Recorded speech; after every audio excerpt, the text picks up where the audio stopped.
प्रेमानंद महाराज, आप just imagine करो, हम लोग कहते हैं हम तप कर रहे हैं, हम कुछ नहीं कर रहे हैं, हम चुल्लू भर पानी में डूब मरने लायक हैं। प्रेमानंद महाराज आज भी इतने अच्छे वचन सबको दे रहे हैं, और वो सिर्फ इतनी छोटी सी प्याली में 2 ग्लास पानी दिन भर में पी सकते हैं। इतना बोलने के बाद गला सूख जाता है इंसान का। हाँ। हम लोग खुद 2 घंटे बोलने के बाद पानी पी लेते हैं। उनके पास एक रुमाल रहता है, वो गीला रहता है, उसको सिर्फ वो लिप्स में से टच कर लेते हैं।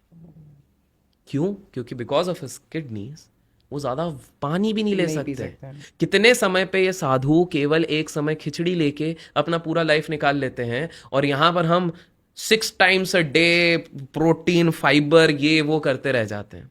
सो प्रेमानंद महाराज अगर आप देखोगे, ऐसे ही इतने सारे लोग उनके पास नहीं आते। आज प्रेमानंद महाराज जब अर्ली एकदम अंधेरे में जब निकलते हैं ना, तो लोग खड़े रहते दंड लगा के वहां पर उनको प्रणाम करते हैं, क्योंकि उनका ऑरा ही ऐसा है। सही है। इनफैक्ट काफी लोगों का तो ये कहना है, अच्छा इसमें मेरा तर्क अलग हो सकता है, काफी लोगों का कहना है कि प्रेमानंद महाराज तो खुद ही कृष्ण का रूप है, क्योंकि ऐसा कैसा हो सकता है किसी की किडनी काम नहीं कर रही और वो इतने वर्ष तक चल रहे हैं। बट इस पे भी प्रेमानंद महाराज जी ने एक बहुत अच्छा एक जगह पे कहा था कि आप लोग खुद सोचो, मैं तो एक सेवक हूं, एक भक्त हूं।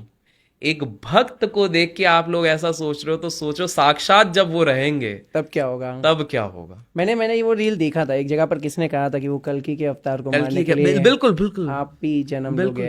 सो प्रेमानंद महाराज आज के युग में अगर आप देखे जाएं, of all the gurus, respect सबके लिए, बहुत अच्छे अच्छे गुरुज हैं, बट वो एक गुरु है जिनको हर रिलीजन का बंदा जब सुनता है वो माइंड ब्लोन हो जाता है। वो एक गुरु है जो सही नॉलेज दे रहे हैं। अगर कोई व्यक्ति जाता है, देखिए एक रिलीजियस कल्ट लीडर के पास अगर आप जाओगे और उसको बोलोगे कि यार मेरा लाइफस्टाइल बिगड़ गया, मैं क्या करूं, तो वो 3 जप बता देगा कि तुम ये जप करो, ये साधना करो, ये होगा। प्रेमानंद महाराज जी से अगर कोई जाके ये शब्द पूछता है कि स्वामी जी मेरी लाइफस्टाइल बिगड़ गई है, तो भाई आप 10 बजे सो, सुबह आराम से 5-6 बजे उठो, उसके बाद आप स्नान लो, आप ध्यान करो और अपना कर्म करो। Correct. It is as simple, and this is scientific also. Science भी तो यही कहता है, आयुर्वेद भी यही कहता है। सही है।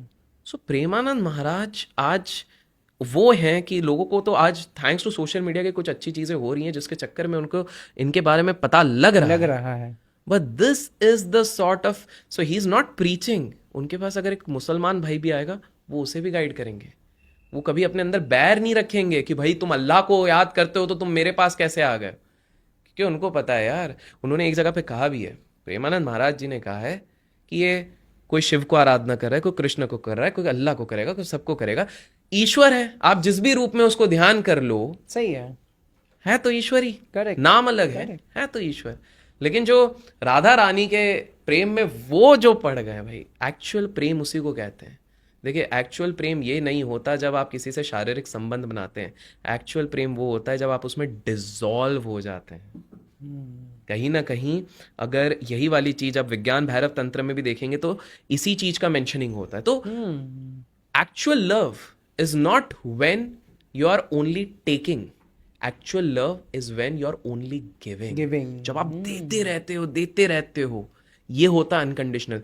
सैडली आज के समय में जितने लव होते हैं वो अनकंडीशनल नहीं है, they are always coming up with a condition. एक लड़का एक लड़की से इसलिए ब्याह कर रहा है क्योंकि लड़की खूबसूरत है, एक लड़की एक लड़के से इसलिए कर रही है क्योंकि उसके पास पैसा है, धन है, शौहरत है, प्रोटेक्शन देगा वो। इसीलिए आज के समय पे इतने डाइवोर्सेस भी इसलिए हो रहे हैं बिकॉज सब कुछ ट्रांजैक्शनल है। सही है। और इसीलिए प्रेमानंद महाराज जी जैसे लोगों का होना बहुत आवश्यक है। So true, so true.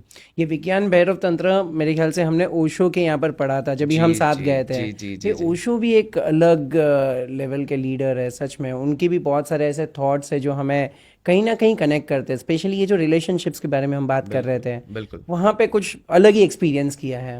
बिल्कुल बिल्कुल। आपका क्या सबसे मेजर लर्निंग रहा ओशो के? यार देखिए, ओशो अपने समय से इतने आगे थे कि आज भी उनको समझ पाना मुश्किल ही नहीं, नामुमकिन है for most of the people.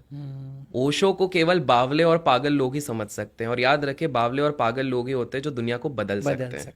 सही है। सो आपको समझना पड़ेगा कि ओशो की विचारधाराएं केवल और केवल मनुष्यता को ही चैलेंज नहीं करती थी, वो पॉलिटिक्स को भी चैलेंज करती थी और साथ में धर्म के गुरुओं को भी चैलेंज करती थी। इसीलिए तो 22 देशों ने ओशो को बैन करके रखा था, बिकॉज ओशो की विचारधाराओं से उन्हें इतना डर लगता था कि ये कहीं इधर आ गया तो हमारे लोगों की काया पलट देगा ये। 22 देशों ने एक व्यक्ति को बैन किया था, वीजा नहीं अलाउड था, he can not travel to this particular place. Osho की भी ना बहुत कंट्रोवर्सीज रही हैं, हम Yes. सबको पता है। रजनीशपुरम की हम बात करें, काफी ज्यादा चीजों की बात करें तो काफी ज्यादा विवाद